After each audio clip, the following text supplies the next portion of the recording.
อันอย่างว่าวให้ฟังเนี่ยผู้ใดผู้ติดตามใน YouTube หลายที่สุดมิสเตอร์บีทได้500 ล้าน ผู้ติดตามเต็ม ผู้ติดตามแล้วก็ได้500 ล้าน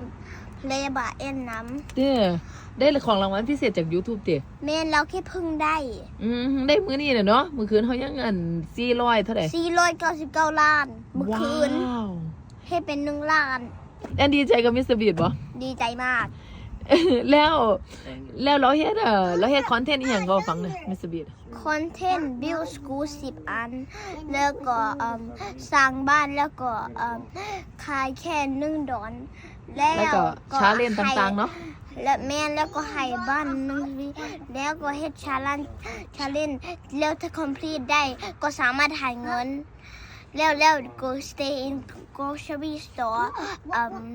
จนกว่าทุกคนรีบ except คนหนึ่งคนสุดท้ายที่ชนะมันบ่แม่ก็ได้250 แสนโอเคบ๊ายบายซะบ๊ายบายจุดถ้าเจ้าเฮ็ดจังซั่น